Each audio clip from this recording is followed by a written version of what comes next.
This double moonwalk that ass. That's why I got my victory cigar right here for after we beat the Bucks. Hey, you're here? Come here, just in time. I want to talk to you guys about something. So, I think it's very funny.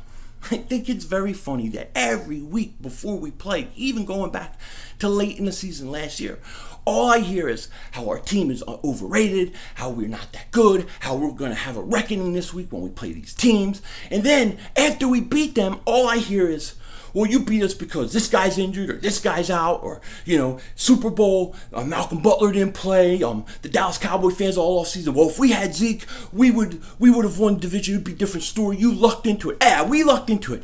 The only team that I think has a real legitimate excuse to talk about injuries would be the Philadelphia Eagles. I mean, they lose a Hall of Fame left tackle, they lose middle linebacker, they lose a good running back, and they lose the MVP of the league last year, Carson Wentz. But did the Eagle fans complain? No. Did we cry about it? Did we make excuses? No. We went out and won.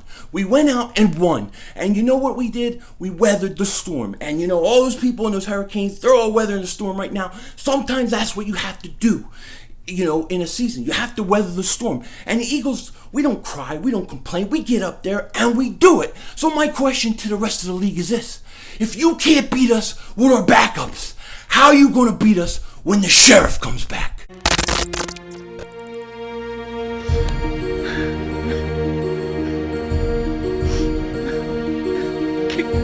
Double move on the red.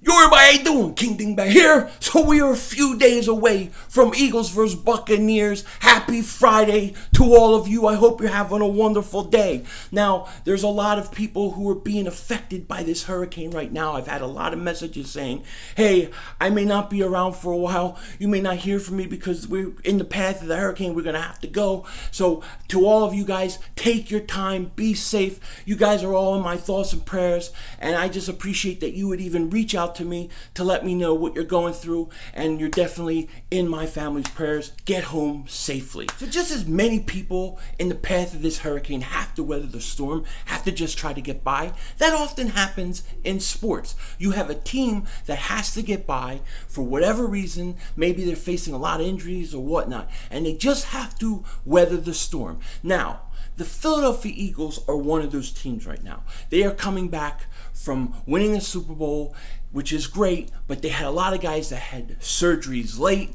that were injured late, and they didn't play this preseason. They didn't do much in training camp because they were still recovering from injuries. Some of them, like Brandon Graham, didn't play until their first game against the Atlanta Falcons.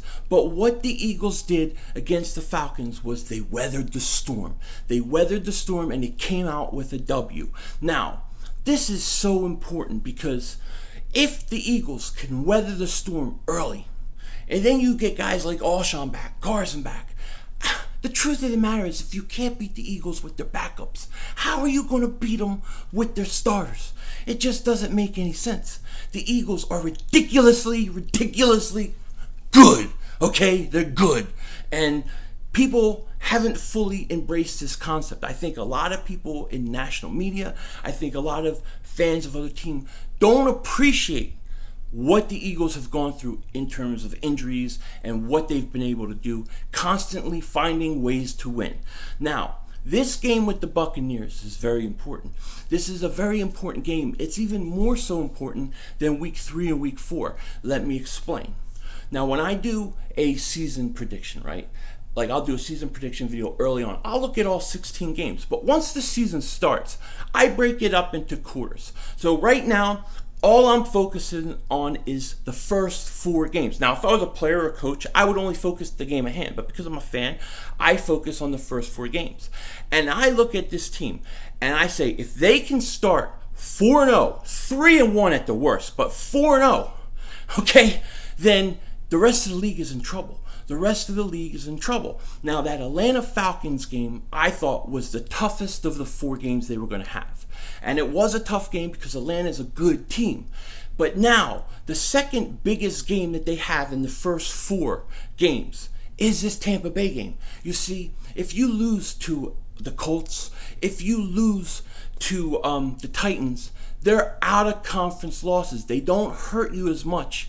But when you lose to an NFC conference team, that could affect tiebreakers. So if the Eagles beat the Tampa Bay Buccaneers and start 2-0, okay, and then let's say they beat the Colts and some weird reason, which I don't see happening, but let's say they lose to the Titans and they're 3-1. Well, that 3-1 isn't going to hurt you too bad because it is an out of conference loss. You lose out of the conference and it's not going to affect head-to-head tiebreakers in the NFC for playoff seeding. That's why this Tampa Bay game is very important in my opinion. We need to win it.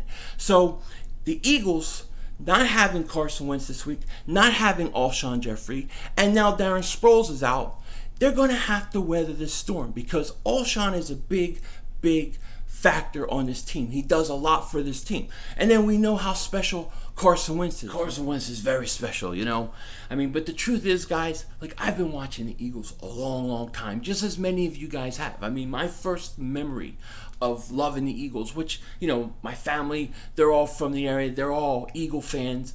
But I remember Dick Vermeil's press conference. I was real young, but I remember him retiring because he was burnt out. He was leaving the Eagles, and that was like my first real memory. And I loved the Eagles. And then I went through all those years with Marion Campbell, Buddy Ryan, which was great years in my opinion. It's a shame we didn't win, but those were fun years. And then the bad years with the Rich Kotites and you know, so on and Reed, and then eventually to Pearson. I've seen a lot of Eagles football.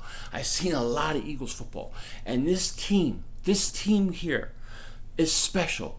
This is a special team. This is a team that knows how to win, that has a will to win. They have the heart of a champion. They really do. And I think we are at the beginning of the golden age of Philadelphia Eagles football. And I mean that sincerely.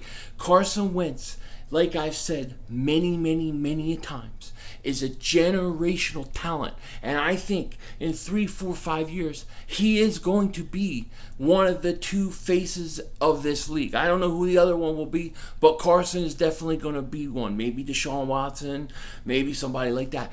But Carson is that kind of guy. He's special. And for us Eagle fans that have watched him, we know this. This is like no other time that I ever remember in Philadelphia Eagles football. I don't ever feel that a team can beat us. I just don't.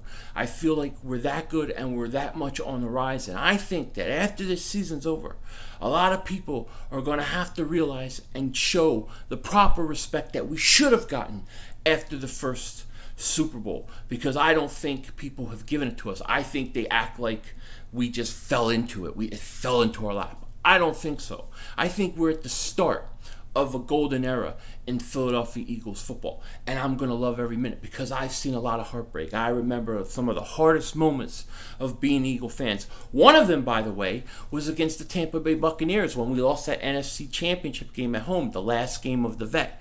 That really drove me nuts. That game is probably the hardest game I've ever been through. I mean, even worse than Super Bowl, that affected me. That game still sticks with me. So when I see that we're playing the Tampa Bay Buccaneers, I have no mercy for them. I want to destroy that team. I want to take them out. I don't want to give them any life, any hope of beating us. But this is the time where we're going to have to weather the storm. And weather the storm we will. My fellow dingbats, I got to tell you, I love this team. I love this team. I think this is a special time for us, and we got to enjoy it. And I want to get off to a 4-0 start because when Carson Wentz comes back, it's end game for everybody. It's the end game for everybody because he is going to tear this league up. It's just the way it is, you know? And it's just so funny to me because every week I hear, what are your excuses going to be when you lose to our team? What are your excuses going to be? Are you going to make a video? Are you going to go run and hide because you guys lost? Every week I hear this, and yet every week we win. So my question to the other teams, to the teams that we have beat, their fan base, to the Buccaneers fan base after this game, what's your excuse? What's your excuse to losing to our backups all the time? With that said, take care, talk to you later, and don't be a dingbat.